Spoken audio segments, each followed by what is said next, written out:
नमस्कार, दमदार 11 देख रहे हैं आप। मैं हूं आशीष त्रिपाठी आपके साथ और इंदौर से एक बड़ी खबर से करेंगे शुरुआत, जहां होलकर कॉलेज के छात्र छात्राओं की गुंडागर्दी के मामले में न्यूज 18 ने इस खबर को प्रमुखता से जब दिखाया तो इसका बड़ा असर हुआ। अब इस पूरे मामले में कलेक्टर ने जांच के आदेश दे दिए हैं और साथ ही जांच कमेटी का गठन भी किया गया है। आपको बता दें कि होलकर कॉलेज में होली कार्यक्रम की अनुमति न मिलने को लेकर छात्र नाराज हो गए, छात्राएं बिफर पड़ी और उन्होंने प्रोफेसर्स को ही धर लिया और हॉल में बंद कर दिया, बिजली काट दी, नारेबाजी करने लगे। और इन छात्र छात्राओं की बदमाशी को देखते हुए अब कार्रवाई की जा रही है। छात्र छात्राओं की नाराजगी थी कि उन्हें होली मिलन का मौका नहीं दिया जा रहा। यशवंत हॉल में 1 घंटे तक प्राचार्य और प्रोफेसर्स को बंधक बनाया गया था और हॉल की बिजली सप्लाई बंद कर दी गई थी।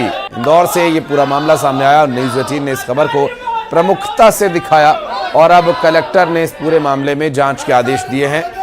न्यूज 18 की खबर का बड़ा असर होलकर कॉलेज में गुंडागर्दी पर।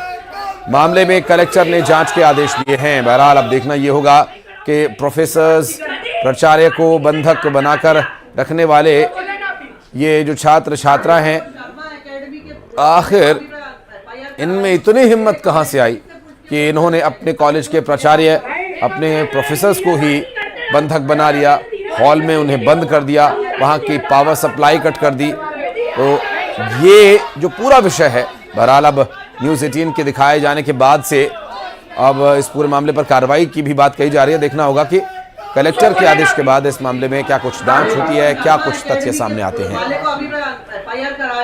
देखिए, होलकर साइंस कॉलेज में एक कल शिकायत प्राप्त हुई थी जिसमें प्रिंसिपल के द्वारा ये बोला गया था कि वहाँ पे कुछ छात्रों के द्वारा कुछ मांगों को लेके उनके ऑफिस का घेराव भी किया गया और उसको बंद भी किया गया, ऐसा उनका कहना था। निश्चित रूप से बहुत ही गंभीर मामला है और इसकी जांच के लिए एडीएम राजेंद्र गोंसी जी को नियुक्त किया गया है। आज जांच करके वो शाम तक अपनी रिपोर्ट सौंपेंगे और इस मामले में जो भी आवश्यक कार्रवाई होगी। और खबर भोपाल से, जहां सुभाष कॉलोनी इलाके में बदमाशों का आतंक देखने को मिला। बदमाशों ने दुकानदार और उसके परिवार पर हमला कर दिया। सीसीटीवी कैमरे में हमले की तस्वीरें रिकॉर्ड हुई हैं। तो वहीं पीड़ित की शिकायत पर पुलिस ने केस दर्ज कर लिया है और बदमाशों की तलाश में जुट गई है। फिलहाल आपको बता दें कि भोपाल से खबर है। भोपाल के सुभाष कॉलोनी इलाके में बदमाशों का आतंक देखने को मिल रहा है। बदमाशों ने दुकानदार और उसके परिवार पर हमला किया। दरअसल सीसीटीवी कैमरे में पहले ही ये तस्वीरें हमले की कैद हो गई थी। तो वहीं पीड़ित की शिकायत पर पुलिस ने केस दर्ज कर लिया है और बदमाशों की तलाश में जुट गई है। भोपाल से बड़ी खबर, सुभाष कॉलोनी इलाके में बदमाशों का आतंक देखने को मिल रहा है। बदमाशों ने दुकानदार और उसके परिवार पर हमला किया। सीसीटीवी कैमरे में हमले की तस्वीरें कैद हो गई। तो वहीं पीड़ित की शिकायत पर पुलिस ने केस दर्ज कर लिया है। और भोपाल से खबर, जहां गौतम नगर इलाके में एक शख्स की हत्या से सनसनी फैल गई। युवक की हत्या उसके सिर पर पत्थर मार करके उसे कुचल कर की गई थी और शव को चिनार बिल्डिंग के नीचे फुटपाथ पर फेंक दिया गया था। बहरहाल पुलिस ने केस दर्ज कर लिया और मामले की जांच की जा रही है। ये भोपाल के गौतम नगर इलाके का पूरा मामला बताया जा रहा है। हत्या से सनसनी फैली और युवक के सिर को कुचलकर हत्या की गई। चिनार बिल्डिंग के नीचे फुटपाथ पर यह फेंका गया था। बहरहाल पुलिस ने केस दर्ज कर मामले की तफ्तीश शुरू कर दी।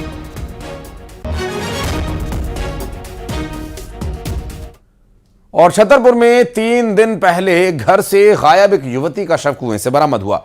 सिटी कोतवाली के टोरिया मोहल्ले में कुएं में छलांग लगाकर युवती ने आत्महत्या की है और इसका सीसीटीवी भी सामने आ गया है। पुलिस ने कुएं से शव को बरामद कर लिया। इस वक्त की बड़ी खबर, छतरपुर में 3 दिन पहले घर से गायब युवती का शव कुएं से बरामद किया गया। सिटी कोतवाली के टोरिया मोहल्ले में कुएं में छलांग लगाकर युवती ने आत्महत्या की है और इसका सीसीटीवी वीडियो भी सामने आया है।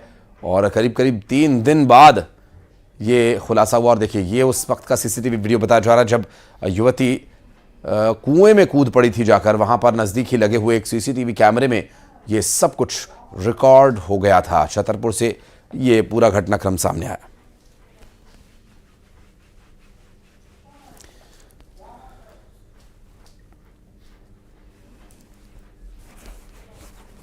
और ये दो अलग अलग तस्वीरें इस पूरे मामले से जुड़ी हुई आपको दिखा रहे हैं छतरपुर से, जहां युवती सीसीटीवी कैमरे में दिखाई दे रही है कि वो छलांग लगा रही है कुएं में, और उसके बाद 3 दिन बाद जाकर युवती के कुएं में होने की जानकारी मिली है और उस कुएं से युवती की डेड बॉडी को बाहर निकाला गया पुलिस के द्वारा।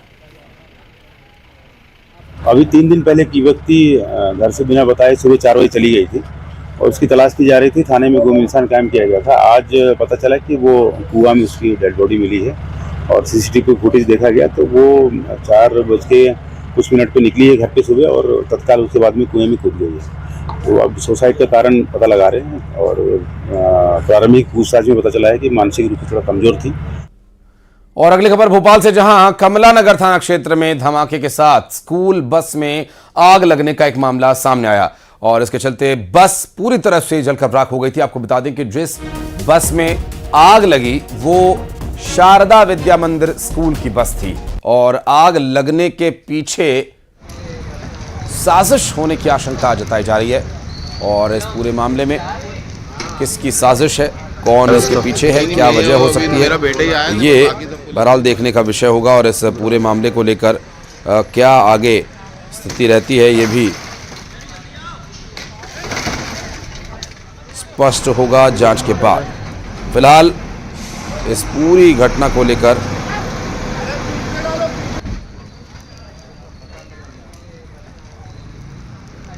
अब तक मिल रही जानकारी के अनुसार साजिश इसे बताया जा रहा है, षड्यंत्र की आशंका जताई जा रही है।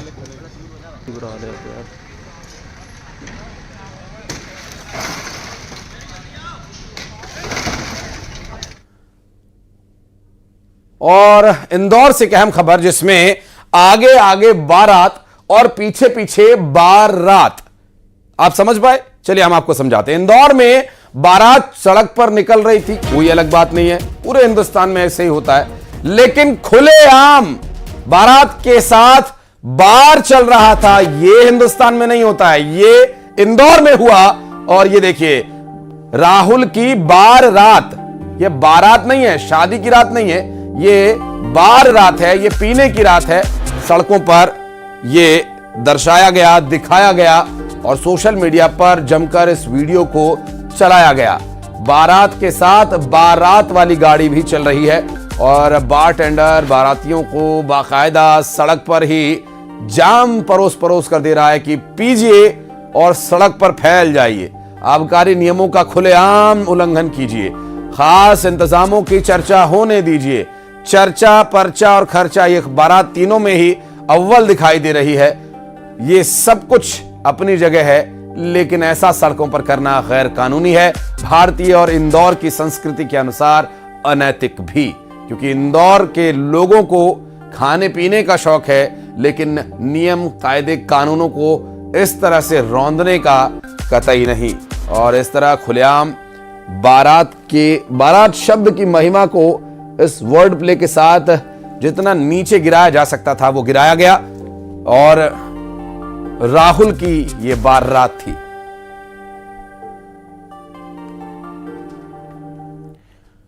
और मुरैना में बालिका सुधार गृह में एक महिला का शव मिलने के बाद सनसनी मच गई। दरअसल शव करीब 3 से 4 दिन पुराना बताया जा रहा है और दुर्गंध आने के बाद स्टाफ ने इसकी सुध दी और इसकी सूचना पर पुलिस मौके पर पहुंची और जांच कर रही है। महिला की शिनाख्त हो चुकी है और वो श्योपुर की रहने वाली बताई जा रही है।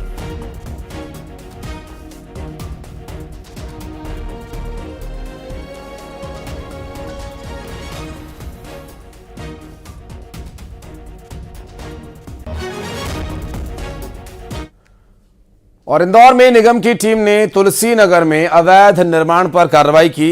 लंबे समय के बाद जागा अंगड़ाइयां लेता हुआ निगम प्रशासन यहां पहुंचा और उसे दिखाई दिया कि अचानक यहां बैंक कहां से आ गया। ये तो आवासीय जमीन है और इसे व्यापार के लिए इस्तेमाल किया जा रहा है। नहीं, ऐसा नहीं चलेगा। फिर निगम ने एक भारी भरकम मशीन बुलाई और उससे यहां पर fitness club, gym, finance centres और कई अन्य ऑफिसेज को धराशायी कर दिया।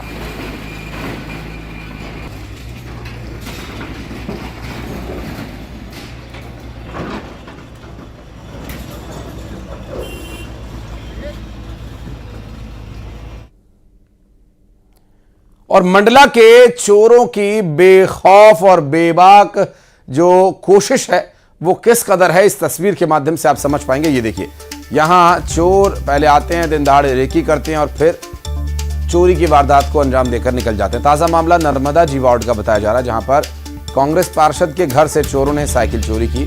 सीसीटीवी में चोर काफी देर तक वहां टहलते घूमते दिखाई दिए और रेकी करते दिखाई दिए और उसके बाद साइकिल लेकर गायब। कोतवाली पुलिस मामले की जांच में जुट गई है।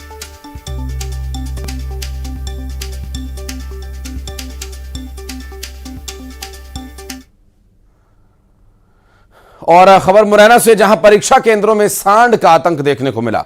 दरअसल परीक्षा केंद्र के अंदर ही सांड घुस गया और इसके चलते परीक्षा दे रहे छात्र छात्राओं में हड़कंप मच गया। आपको बता दें कि बीते दिनों नगर निगम के सभापति को भी आवारा सांड ने टक्कर मारी थी और जिसके बाद भी नगर निगम की तरफ से कोई भी कोशिश ऐसी नहीं की गई जिससे इसे यहाँ से हटाया जा सके। हालांकि यहाँ भगदड़ में छात्र छात्रा खुद को बचाते नजर आए। सांड की वजह से काफ़ी देर तक भगदड़ की स्थिति यहाँ पर बनी रही और आप देख सकते हैं कि सांड, हालांकि परीक्षा जो है वो तो अच्छों के हाव भाव बिगाड़ देती है, हक्का बक्का कर देती है। अब परीक्षा केंद्र को देखकर सांड भी यहाँ पर घबरा गया और परीक्षा केंद्र के बाहर उसका हाव भाव देखकर आप अंदाज़ा लगा सकते हैं कि कितना वो खुद भी घबराया हुआ है। हालांकि कोई उसकी परीक्षा नहीं है, लेकिन परीक्षा केंद्र के बाहर जाने के बाद अच्छों के पेच ढीले हो जाते हैं, लेकिन यहाँ छात्र छात्राओं के पेच ढीले कर दिए इस सांड ने, जिसे देखकर छात्र दाएं बाएं तितर बितर होते नजर आए।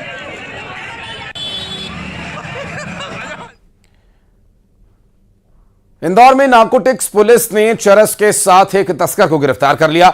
तस्कर गीतानगर में छोटी मोटी मात्रा में लोगों को चरस बेचता था और इस तस्कर को गिरफ्तार करने के लिए नारकोटिक्स की टीम ग्राहक बनकर ऑटो से पहुंची थी। जैसे ही आरोपी चरस लेकर नारकोटिक्स की टीम के पास आया, टीम ने कहा ठीक है जी, हम आ गए हैं, अब आप हमारे साथ चलिए। घर की तलाशी के दौरान वॉशिंग मशीन से 250 ग्राम चरस भी मिली है।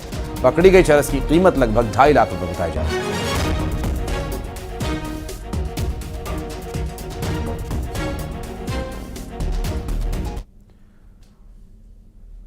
और जबलपुर में करंट लगने से एक लाइनमैन की मौत हो गई। हैरानी की बात तो यह रही कि ट्रांसफार्मर पर कई घंटों तक लाइनमैन का शव लटका रहा। विभाग को इसकी कोई सूचना नहीं थी। लोगों ने जब इसकी सूचना पुलिस को दी, तब कहीं जाकर इस मामले की जानकारी बिजली विभाग को दी गई और बिजली विभाग की आंख खुली, नींद से बाहर आए। मामला कुंडम के तिलसानी गांव का बताया जा रहा है। बिजली विभाग का आउटसोर्स कर्मचारी ट्रांसफार्मर पर चढ़कर काम कर रहा था और उसी दौरान उसकी मौत हो गई। जगदलपुर में तेज आवाज करने वाली बाइक पर यातायात पुलिस ने एक्शन लिया। साइलेंसर्स को मॉडिफाइड कराकर तेज रफ्तार में बाइक भगाने वालों को पुलिस ने जब्त किया और जिले के सभी थानों को बस्तर पुलिस अधीक्षक ने कार्रवाई करने का निर्देश दिया। तो ये धाएं धाएं और हुर की आवाज, भ्रुम भ्रुम की आवाज निकालने वाली बाइक्स सड़कों पर आने जाने वालों को, घरों में, स्कूल्स में पढ़ाई करने वालों को डिस्टर्ब करती हैं। इसमें कोई शक शुबा नहीं है, लेकिन अब ये नहीं चलेगा। जगदलपुर, जबलपुर, मध्य प्रदेश, भोपाल, छत्तीसगढ़, रायपुर, कोई भी शहर, कोई भी नगर, कोई भी जिला हो, पुलिस इस तरह की हरकतों को बर्दाश्त नहीं करेगी।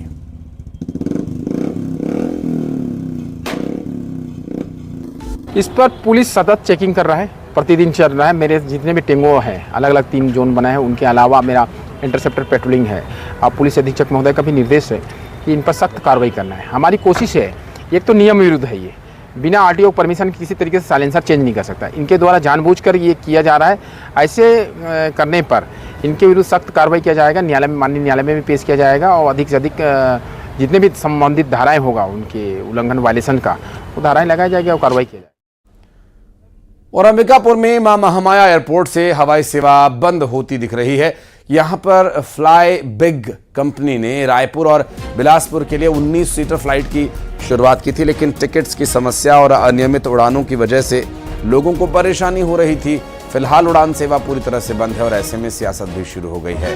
पूर्व मंत्री अमरजीत भगत ने हवाई सेवा को ही हवाई बता दिया, तो वहीं बीजेपी का कहना है कि शुरुआत में हवाई सेवाओं में थोड़ी परेशानी आती है, लेकिन फ्लाइट्स फिर से शुरू होंगी।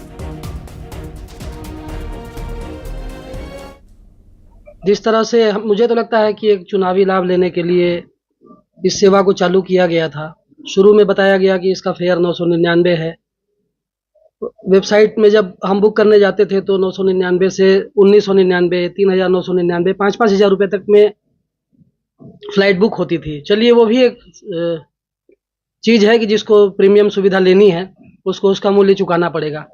लेकिन कई बार ये देखने में आया कि वेबसाइट ही नहीं खुल रही है, वेबसाइट क्रैश है, उसकी टिकट बुक नहीं हो रही है।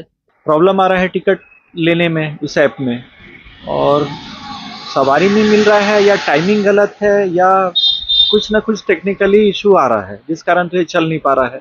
जिनको जाना है उनको टिकट नहीं मिल पा रहा है, एक तमाम समस्या आ रहा है। काउंटर टिकट खुलना चाहिए एयरपोर्ट पे, या अंबिकापुर में काउंटर टिकट का एक जगह होना चाहिए जहां आदमी काउंटर टिकट जैसे रेलवे का लेता है। हवाई ये सरकार हवाई है। उद्घाटन पे उद्घाटन, लेकिन हवाई सेवा जो है कभी चलता है, कभी नहीं चलता है। कभी पता चले कि लोग तैयार होकर के, हम खुद तैयार होकर के पहुंचे एयरपोर्ट रायपुर, आना था अंबिकापुर, समय दिखा रहा है कि 10:30 बजे में छोड़ेंगे और 9:30 बजे छोड़ दिए। तो समय सारणी का ख्याल है, न दिन का ख्याल है। तो इस प्रकार से ना कहीं से टिकट कराओ तो उसका कोई इनका वेबसाइट है, तो हवाई ही है। अब शुरू में थोड़ी दिक्कतें तो सभी एयरपोर्ट्स में आई हैं, लेकिन मैं मानता हूं कि ये जो मोदी सरकार की महत्वाकांक्षी योजना है, इसमें हम निश्चित रूप से रेगुलर सर्विस अंबिकापुर में चल रही है। बीच में बंद भी होगी तो फिर शुरू हो जाएगी और निरंतर अब चलती ही रहेगी। और पंजाब के मोहाली से खबर, जहां जयपुर के वुशु चैंपियन को रिंग में हार्ट अटैक आ गया। वुशु चैंपियनशिप के दौरान प्लेयर मोहित की मौत हो गई। और आपको बता दें कि चलती बाउट में हार्ट अटैक आने के बाद वो नीचे गिर गया। राजस्थान यूनिवर्सिटी का प्लेयर था मोहित, और मोहित की वुशु में खेल के दौरान ही मौत हो गई। वुशु चैंपियनशिप के प्लेयर मोहित की मौत का यह दुखद मामला। मोहित खेलते खेलते अचानक वहां पोजीशन लेने जाता है और लड़खड़ा कर गिर जाता है।